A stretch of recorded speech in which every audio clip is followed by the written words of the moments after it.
Hello, everyone. This is another Freedom to Feel conversation, and my guest today is Dr. Bob Rich. He's a writer. Yeah. Maud Smith, a retired psychotherapist and a published author of 19 books. He is an Australia storyteller.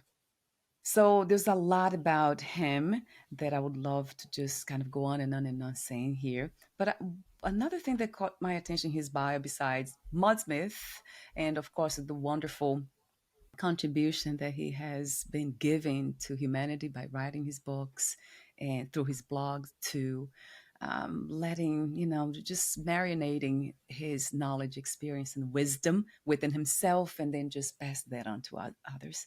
It's such a beautiful thing to see. But one of the things that caught my attention as well was that you feel like being a professional grandfather. That made me laugh. I mean, immediately.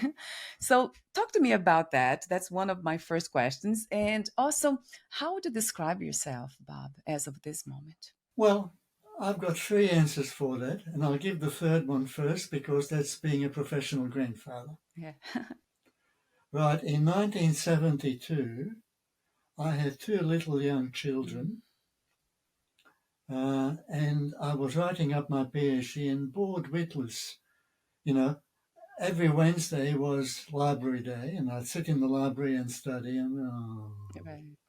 so I thought, I need some entirely different topic to wake myself up. So I studied futurology, which is not Nostradamus, but Right. the study of current trends and see where they lead. And it was horrifying. I predicted today's world. Mm. So I became an environmental and humanitarian activist. And basically, being a professional grandfather is being an old environmental and humanitarian activist. So Yeah. every person born after 1993 on this planet is my grandchild. Yeah. And I want to, everything I do is to work for a tomorrow for them, and equally important, a tomorrow worth surviving in. Because really, this crazy world is not worth surviving in. The wars, the cruelty, the unequal wealth, Yeah. it's just crazy. Yes. All right, that's one of my answers. Yes. uh, Mm. I can. Another one that may amuse you is how I found out I was a Buddhist. Yes. Uh, when I was 23 going on 24, this girl decided she wanted to marry me, stupid woman. Yeah. Oh. And she's a Christian. So she took me along to her church, and the minister missed the cut. It was the Dutch Presbyterian Church in Sydney. Well, because I was not a Christian, he had to interview me. And the half an hour talk turned into all afternoon, at the end of which he told me I was a Buddhist. I knew nothing about Buddhism, so went to the university library and read up on it. And there I found my belief system expressed in words. And a central concept of Buddhism is metta, or loving kindness. Right. And so, as an act of loving kindness, I decided not to sue the Buddha for plagiarism. Yes, that's yeah. That made me laugh when I saw that. Oh, yeah. Right. And the third thing that I like people to know about me is that I was intensely and terribly depressed from at least 5 years of age on till 23. And then I gained control of it. So a trigger would come up, I'd crash. Then after enjoying being miserable for a while, I used my tools to climb up out of it till the next trigger. And that went on for 20 years. And then it was gone. One of those triggers was a particular melody. And one day I was in the shower and suddenly I started singing that melody and I felt cheerful. Yeah. No crash. So, since 43 years of age, I have beaten depression. And that how I did these 2 steps of climbing out of depression and controlling it, rising from being miserable to normal, which is the walking wounded, and then far above that to being contented, or at least knowing how to be contented if I use it, if I do it. It's all in this book, Right. From Depression to Contentment. Yes. And Yeah. it's a user's manual. It'll take a person about 3 months to work through it. And it's therapy in your pocket. There's a nice young man in Sweden who is one of my grandchildren, although we've never met. Every now and then, particularly in winter, the seasonal affective disorder, lack of sunlight makes some people plummet. Well, he's one of them. When he feels himself go, he takes out his phone and reads one of the chapters from my book. Yes, how wonderful. But anyway, how I became depressed, partly it's genetics. Everybody has a breaking point, and push a person hard enough, they'll break in some direction. Well, for somebody it may be murderous rage. Somebody else it may be an addiction that they slip into. Right. For somebody else it's anxiety. Somebody it may be schizophrenia. For me, it's depression. It's no better or no worse than any other. A person may have more than one of these. But also, from when I was 5, my stepfather to be moved into my life. Yeah. And he didn't like children. And he dared to replace me in my mother's affections, or so I felt. Right. So I started a war. And I was really good at it. Yeah. You know what a poltergeist is? It's a mysterious being that makes things happen in the house. Well, I was that. Yeah. He'd step on a rug that people have walked on for hundreds of times, slipped out from under his feet, boom, down he went. Right. He sat down for breakfast and arrived at work with a butter patch on his bottom. Oh my God, your little devil. He drove off in his pride and joy. Wow. And down the road, tire went flat. 4-inch nail in it. Can happen to anybody. But until the previous night, that nail lived in the door, the outside door. So I won every battle. But his opinion of me was, if there is a wrong way of doing something, or even if there isn't, he'll do it that way first. And even though I fought him every inch of the way, he was an adult, I was a child, I internalized this. And that was my view of myself. So mistakes were my biggest trigger. The slightest mistake, and I'd crash. In fact, one of my latest fun bits of writing is Mistake. Oh, Mistake. Who's been torturing me all my life. And if people go to my blog, Bobbing Around, they'll find it there. If you enter Mistake, a stake is a stake that you push into somebody, because that's how it felt, then you can read it. Or it's there is a tab for stories, and it'll be there. So that's why I became depressed. Right. Then in 1956, I was born in Hungary. And this developed a rust hole in the Iron Curtain. And my uncle organized that we could escape in 2 successive trucks. And unknown to me, my stepfather said to him, look, here is basically a fortune in gold and jewels. And you take the boy with you in the first truck, and we'll come in the second. And just in case something happens, this money, this fortune is for his upkeep. So that's how he dealt with his guilt. Then when the second truck came, he paid off the driver and told him to go and kept the rest of the family behind. Yeah. And this was how he prevented a murder.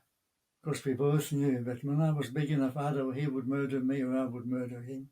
Wow. So I won every battle, but he won the war. And that was my making because, my uncle tried to get rid of me, but nobody wanted an unaccompanied 13-year-old. So when he came to Australia, I had to come with him. And that was wonderful. Basically, it was coming home. Yeah.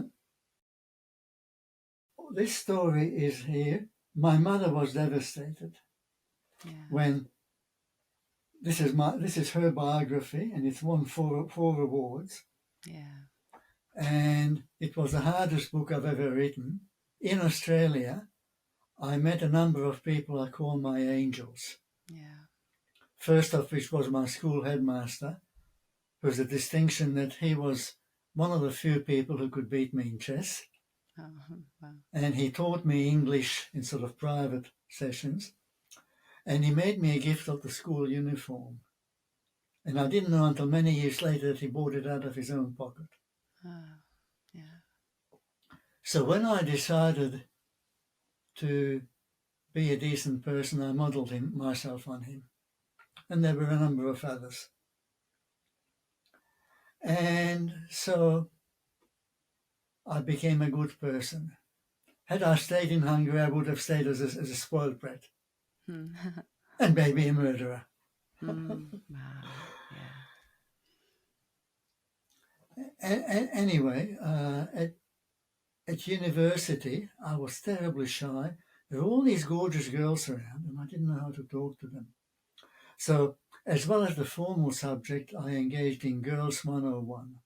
Mm-hmm. So, once a week, I'd sidle up to some girl and try to start up a conversation. And I tried to stammer my way through for 5 minutes. And then at home, I analysed, what did I do right?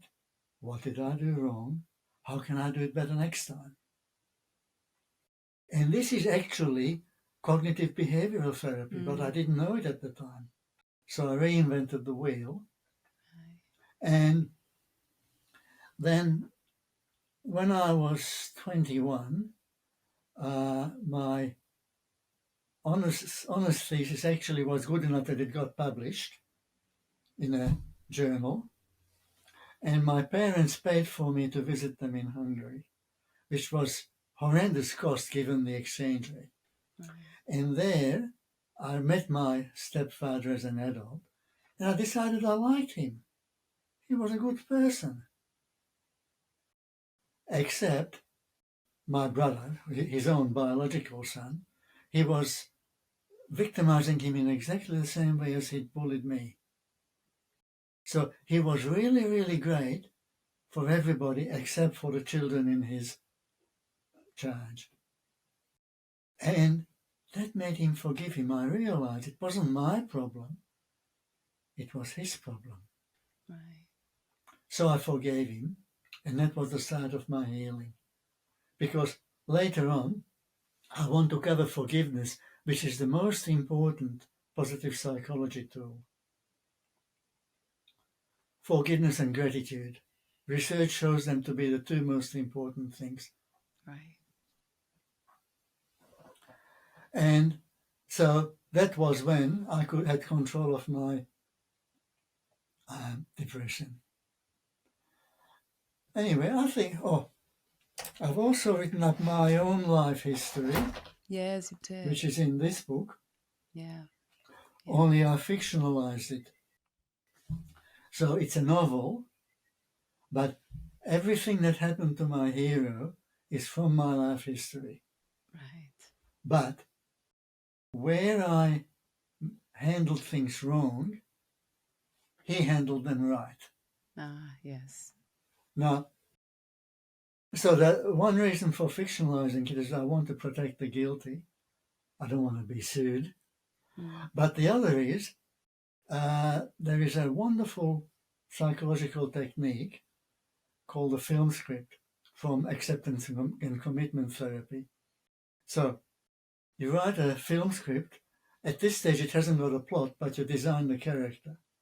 So you design Valeria, who has your appearance and your life history up to this point, except all the mistakes you've made, you do right. And then when Mm. you've got this character designed in detail, you step into the role. And from this moment onward, you act as if you were that person. Yeah. So my hero in my book is Pip, and I need to act not as if I was Bob, but as if I was Pip. Yes. But anyway, that book's gone through 4 printings now, and it's. Yeah. I think one person has given it a 4-star review. All the others are 5-star. So it's also doing well. How wonderful. Wow, I have so many questions now for you. But I guess talk to me about your mother for a moment, Bob. What is about her? Yeah, I would love to hear more. I don't know. I actually didn't know about the book. Well, a simple summary, she survived the unsurvivable and achieved the impossible more than once. Wow. The first was how we survived the war. Wow.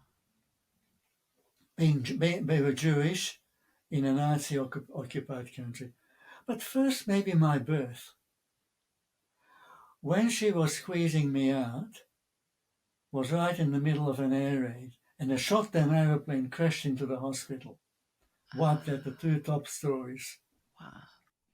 And so she got a nurse to sew her up, and no analgesics or anesthetics. That was reserved for the wounded. So she got Ah, sewed up.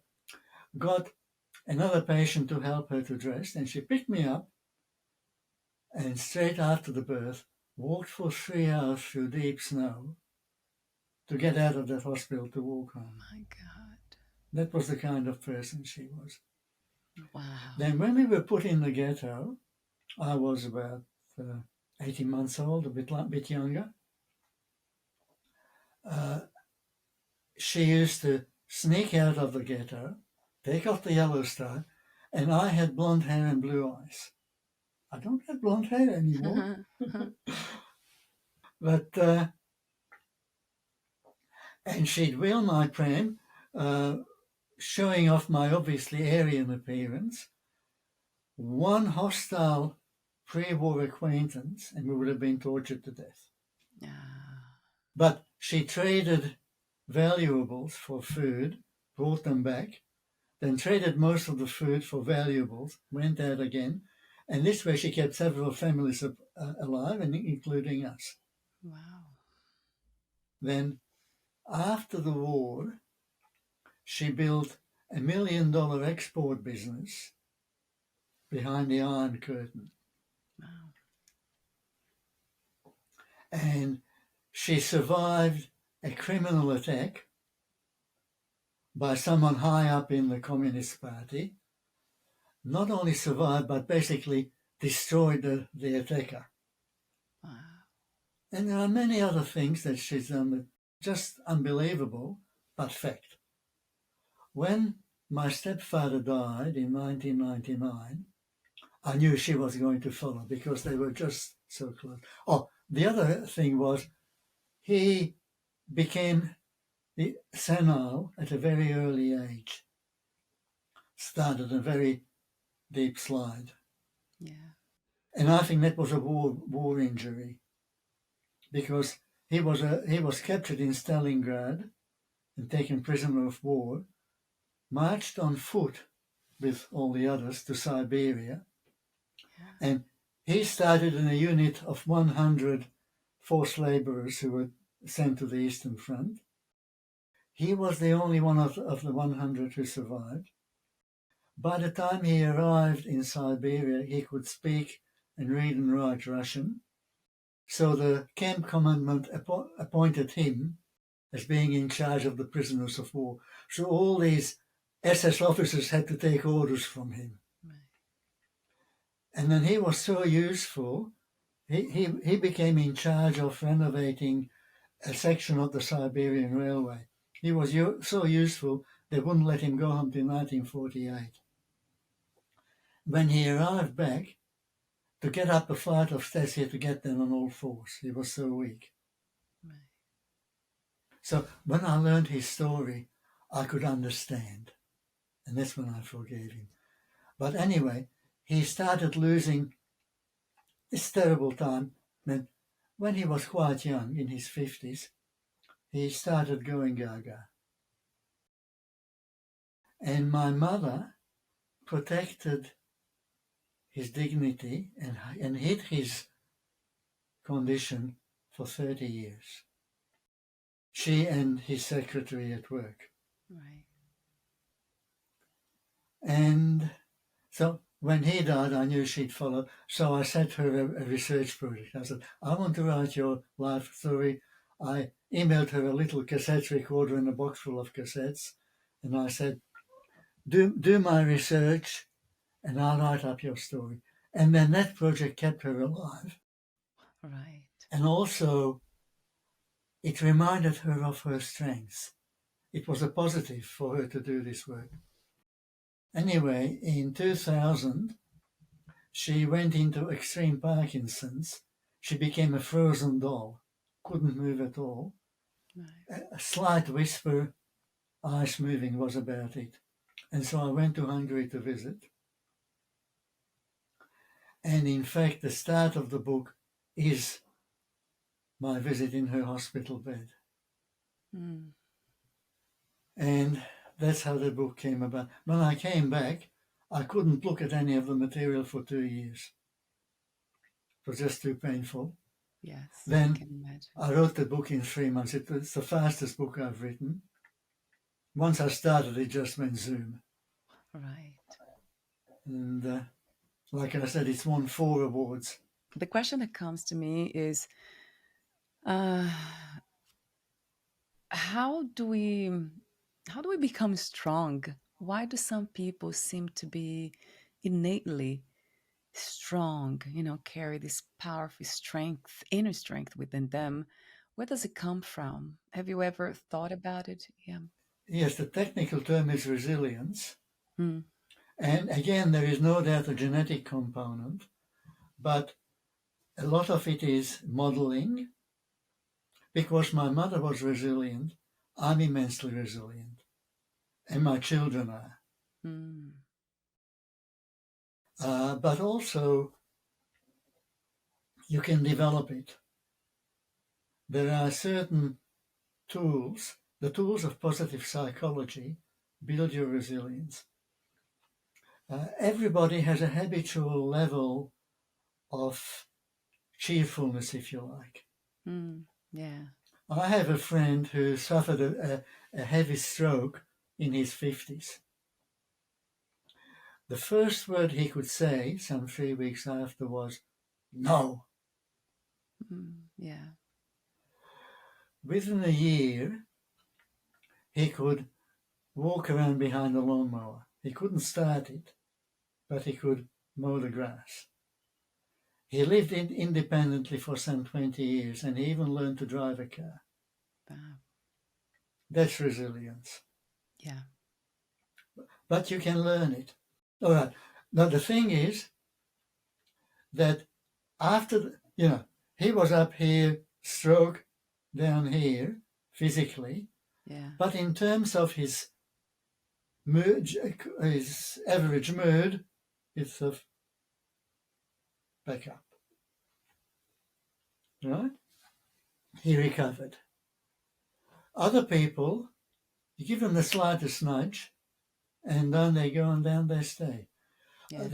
In the 1950s, there was an experiment in California with dogs. And this researcher took like-sexed paired puppies, Yeah. and one pup was experimental, one was control. All the control pups were given to normal families to be raised as pets. The experimental dogs were put into doggy heaven. Mm. No pain, no infection, every wish instantly granted. At 2 years of age, the experimental dogs were given to matched families with their control. Within 6 months, every experimental dog was dead. Mm. Some died from infections because they didn't have the antibodies, but most of them died from depression. Normal dog, get a slight knock, pick themselves up, go on. These ones would grieve for 3 days from the slightest injury. Ah. You delayed your meal for your dog by half an hour, the dog will complain, you give the meal, they eat it, forget about it. These dogs would absolutely go into depression if the meal was delayed. Wow. Right? So, you develop resilience by treating people with unconditional love, but firm discipline. Mm. Firm but loving discipline. Mm. Another example, you plant a tree and put a solid barrier around it. Yeah. After a couple of years, you take the barrier off. The first wind that comes along will snap off branches. And if you get strong wind, it'll just break it and fall over. Because when you plant a tree, the new growth is flexible. And as it moves, little breaks happen and they heal. And it's the scar tissue that gives the timber its strength. So because the tree has got rigid without developing these strengthening bits, it's fragile. So you need those little injuries, the little knocks of childhood. Mm. So overprotection causes lack of resilience. By the same token, too much is abuse. So you need to walk the golden middle, which is of course central to Buddhism. Mm. You need the golden middle where you allow people to develop, your child to develop resilience, but it has to have a loving, protected life at the same time. Yes. That's what good parenting is. That's very clear to me. Yeah, your answer is very clear, very wise, very clear. Another thing, yeah, that the topic of our conversation had to do with Buddhism, contentment. That's the title of your book, From Depression to Contentment. That word still here. So for you now, Bob, how do you define contentment? Well, first I'd like to have an argument with the Dalai Lama and every expert in positive psychology. That is, they all talk about happiness. Yeah. Now, happiness is joy, when the world is just bursting with wonder. It's when things are above average. So when things are better than average, I'm happy. When things are worse than average, I'm unhappy. But I can be unhappy and still be content. Mm. At one time, for several years, I was in chronic, severe pain. Like, I remember my nightly gratitude list. Every night when I go to bed, I find what I'm to be grateful for in the past day. That's a positive psychology tool. Yeah. One night my gratitude list was, hey, today the pain was never above 7 out of 10. Isn't that wonderful? Mm. So I could be in pain. Now, in those days, I was working as a psychologist, and I don't believe in waiting lists. When people want to see a psychologist, they want it now. Right. Yeah. And people keep sending, because I was good at it, I kept getting referrals. So at one stage, I saw 8 clients face to face, and it's 1 hour sessions with a 15-minute break between, and then did a home visit on the way home. And yet, I was in this constant severe pain. So I used Mm, a mindfulness-based stress relief, which is famous. You know about John Kabat-Zinn? I don't. Well, anyway, if your audience will look up mindfulness-based stress relief, Yes. MSBR, it's a wonderful tool. I used it. I used to teach it to hundreds of chronic pain sufferers, and I used it for myself. So I could be sitting there Mindfulness. cheerfully accepting the severe pain sensation and focusing all my attention and all my love on my client. But so I could be in contentment, Yeah. but I wasn't joyful about being in pain. I very much wanted to switch it off. And then after 2 years, I had the brilliant idea of going for an X-ray. Should have thought of it earlier, but there was a stalactite growing in my hip. So there was a bone projection pushing the leg out. So not surprising that I was in pain. And I had a hip replacement that sort of fixed it. In fact, I like to tell people that my 2 artificial hips are the only parts of me that work perfectly. uh, oh my God, Bob. So, in a way, contentment is very much connected to acceptance, isn't it? Or inner peace. This is something that's often not taught by other Buddhist teachers, so it's worth mentioning. I apply contentment or equanimity at 3 levels. Okay, I have a severe physical pain or an emotional pain. Somebody I dearly love just died, say, Yeah. or I got fired from my job, or a tree crashed on my house, or whatever. Yeah. Or, but it's easiest to explain in terms of physical pain. Yeah. If I'm successful in applying the mindfulness-based stress reduction, simply accept it, then I have the physical sensation, but I'm not hurting. Mm. I'm not suffering. Mm. Suffering is something wrong and the emotional reaction to it. If I can have no emotional reaction to it, then I'm not suffering. Right. And sometimes I can manage this and sometimes not. And when I can't manage it, then I'm hurting. Yeah. I'm in pain and it's awful.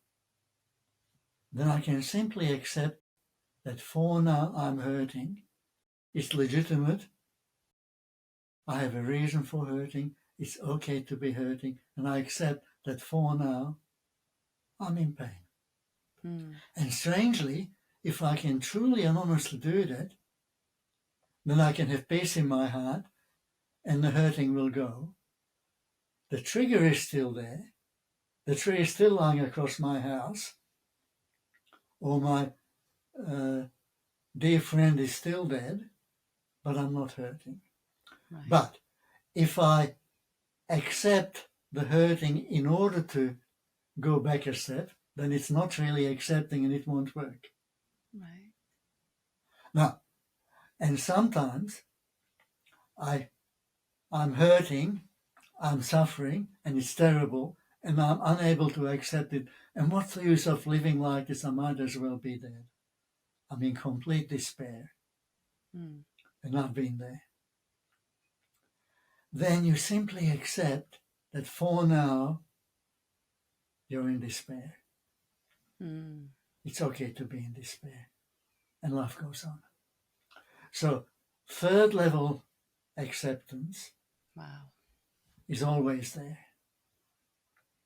So, terrible wars at the moment in Gaza, in Yeah. Ukraine. There are currently 84 countries with current wars.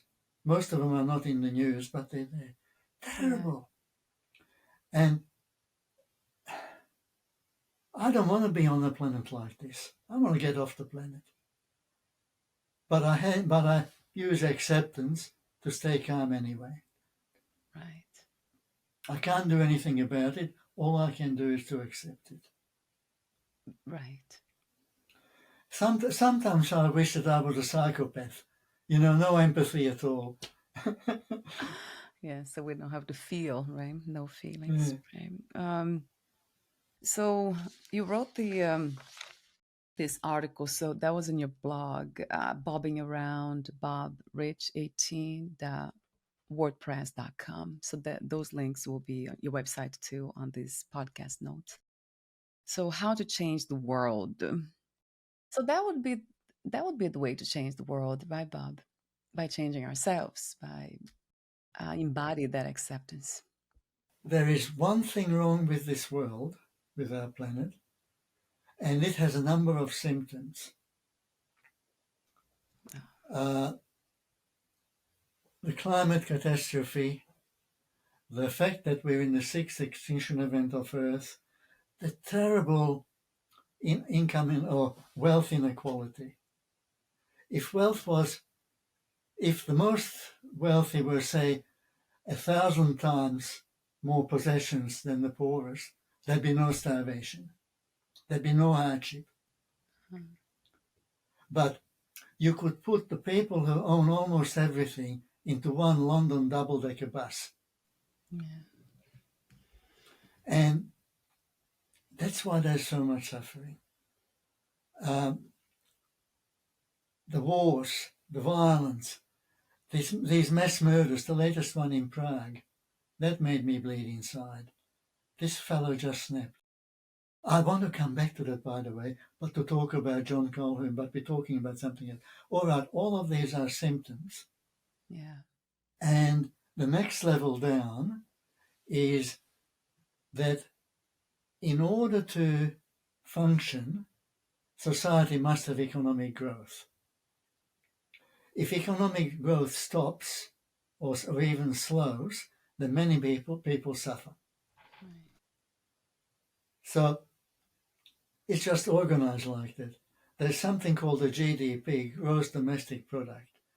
If I were an evil genius and wanted to create a world that inevitably goes to extinction with as much suffering as possible, I would invent the GDP as the measure Yeah.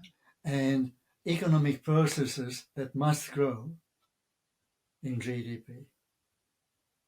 And there are other measures that could be used, and in fact, there's a movement that way. But then below that is the real cause, which is greed. Yes. Now, so the solution, if you want to summarize my essay, How to Change the World in one sentence, it's live simply so you may simply live. Yeah. Gandhi said, live simply so others may simply live. That's not right. Live simply that everybody, including you, can live. Right. So that's the message. So since 1978, my wife and I have been sabotaging the economy by living as simply as we can. This shirt I'm wearing is about 40 years old, and then we bought it in an op shop, or Australia they call it op shop, thrift shop. Yeah? So it was immensely second-hand then. Everything we have is either homemade or second-hand, and if we don't have something, we don't have it. So we sabotage the economy. If enough people did that, we could change the world. Yeah, that was the message that resonated with me. I really received that one for sure. Yeah, you made me think deeply about the way we live. My husband and I and my dog. We have this big house that I think is too big for all of us, almost 2,000 square feet. But it's interesting how people think differently. So I would live in a small place in simple way, but my husband wouldn't.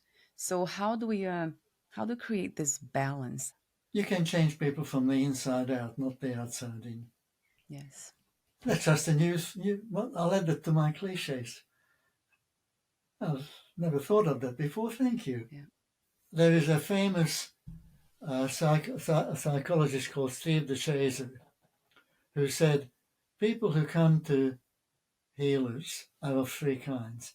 There are customers, there are complainers, and there are window shoppers. Yeah. A customer is someone who is hurting and is willing to make changes. They're the people who we can work with. Yeah. A complainant is someone who is hurting and wants somebody else to make changes. You know, Yeah. my husband is addicted to gambling and he's driving us broke. What can I do? I don't want to leave him. I love him, but how can I help him? That's a complainant.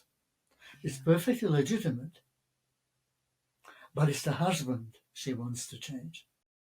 The window shopper is the husband who she dragged along to the session, who doesn't want to change.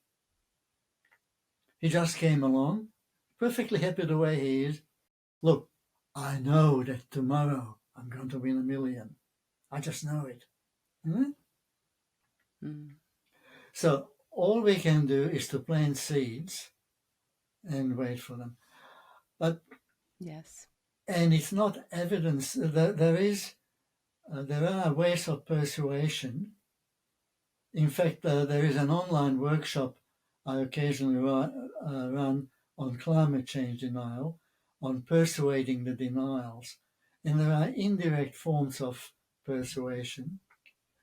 And of course, the advertising industry uses them all the time. Yeah. But I won't summarize them here, but they do exist. Maybe I should offer that again. Yeah. One thing you could do with your house is divide it up into 3 apartments, and rent out the other 2. You get an income, and there's such a terrible shortage of affordable housing. You'd be doing a great benefit to 2 other families.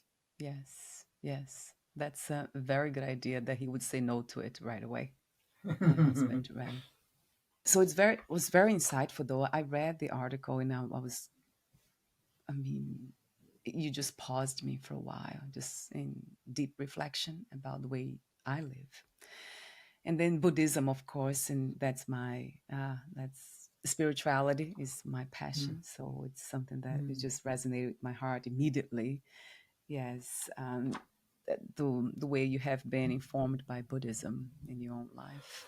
Well, actually, Valeria, it's interesting.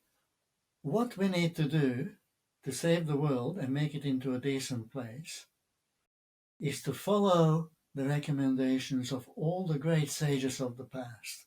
These include the philosopher Immanuel Kant in Germany, who never left his city of Königsberg, but he changed the world with his philosophy. Socrates, Confucius, Dagovinda. You ever heard of him? No. He was the great peacemaker of the Iroquois. Interestingly, he was said to have a virgin birth, and he didn't walk on water, but he flew above water in a flying canoe, and he went down a waterfall that should have killed him, and he waited for people down the bottom, perfectly alive. So he claimed to perform miracles, and his ideas were so wise that when the founders of the American Constitution wrote the Constitution, they incorporated his ideas. And then there was Jesus and Rabbi Hillel, who was challenged to summarize the Torah, the Old Testament, in one sentence. And it was, I won't be word for word, but do not do to your neighbor what you wouldn't have done to yourself. Right. is the essence of the Torah. All else is commentary, which is, of course, the same as Jesus' messages and the Buddha's Yeah. message, and so on. And if you look in the Hindu writings, and Zarathustra, the Persian sage, they all have the same message. Yes. Unconditional universal love, forgiveness, compassion, modesty, Yes. using less, long-range view, all the essence. Mm. It's all the one message. All we have to do is, if a significant number of people on this planet simply followed the dictum of their religion, if any, or of the non-religious sages like Confucius, we'd be there. Right. So what I'm saying is not anything new, it's ancient. Right. Right. And it sounds very simple too, right, Bob? Doesn't it? Simple to say, not so simple to do.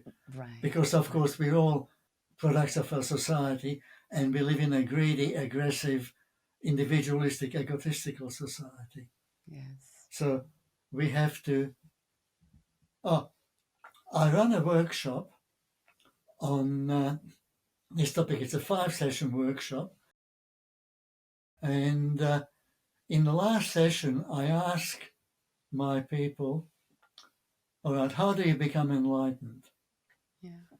And I'll read out what people came up with in the last one. Act as if they're already enlightened. Yeah. Making mistakes and learning from them.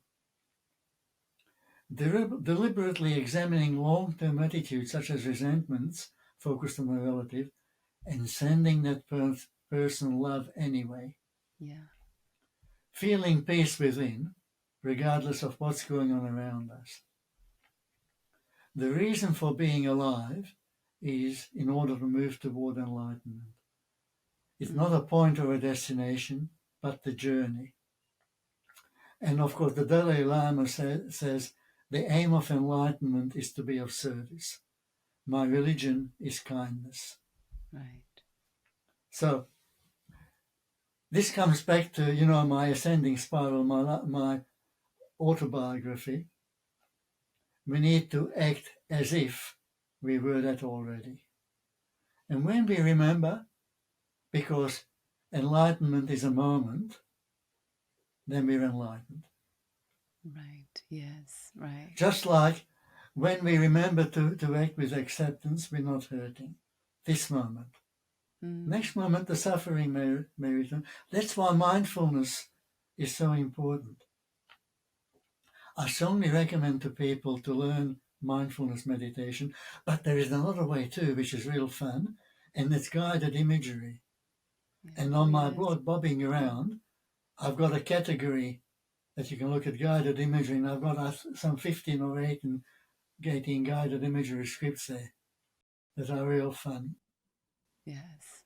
And so, for example, I can, first relax your body and relax your mind, and then I can be a great eagle and fly up there. And it's just wonderful. Or a whale, a humpback whale going through the water. Yeah. Just wonderful. Yeah. And I have fun like that. Like one of my recent short stories is I was a young man who got turned into an octopus. He went to bed Monday night, woke up Tuesday morning as an octopus. Yeah, there's much truth to that, right? Just by being open to that energy of enlightenment, of divine essence, then we're already there. That's so true. There's something freeing about that. And that really resonates with me. Bob, has been wonderful to talk to you, to be in your presence. Your work is so rich. You have been making lots of profound contribution to humanity in your beautiful way. intelligent, simple, fun. You're a lot of fun too. I love the sense of humor. I don't have a sense of humor. I'm a grumpy old man. Everybody else has a sense of humor because they laugh at me. mm, mm. Yeah, you can say it that way too. Yeah, you see, it's all perception, right? Yes, huh? So at the end of your book, I love this. So again, the title of the book is From Depression to Contentment, a self-therapy guide.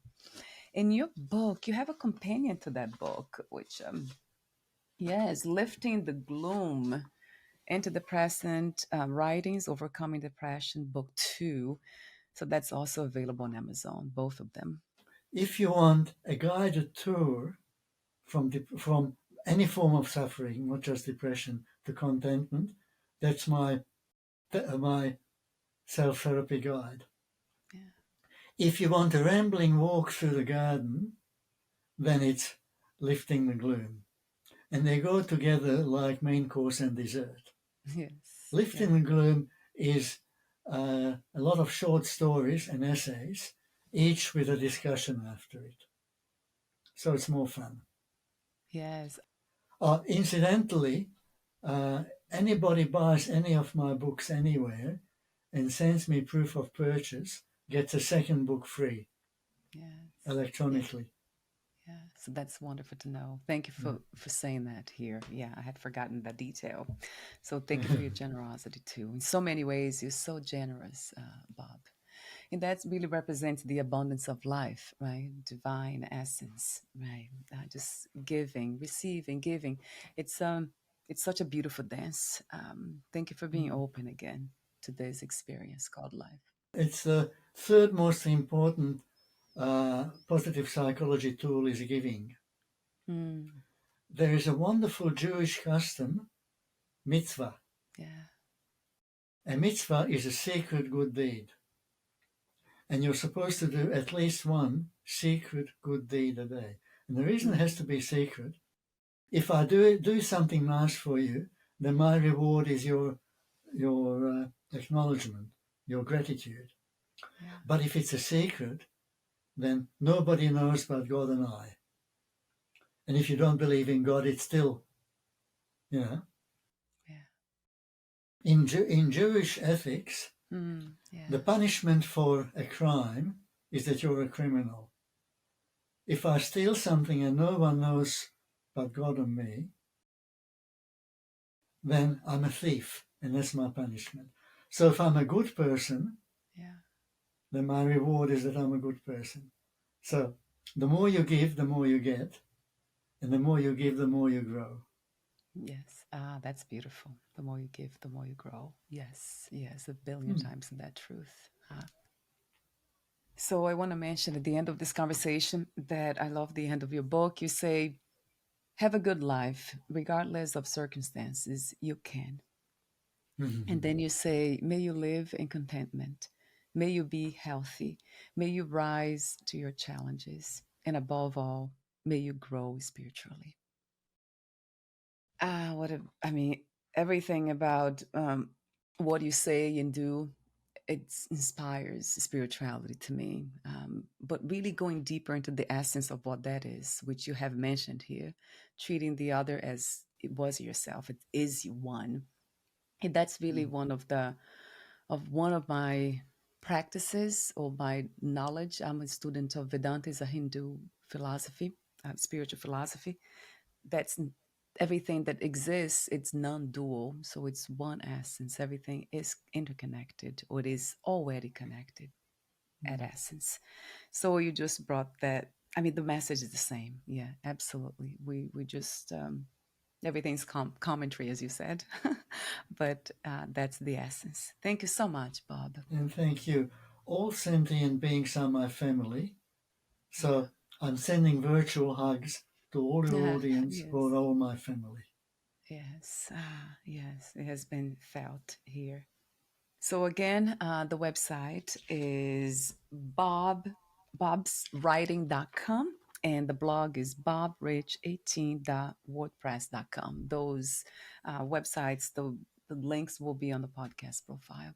Thank you so much again, Bob, and we'll talk soon. We'll be in touch again. Bye for now. Take good care.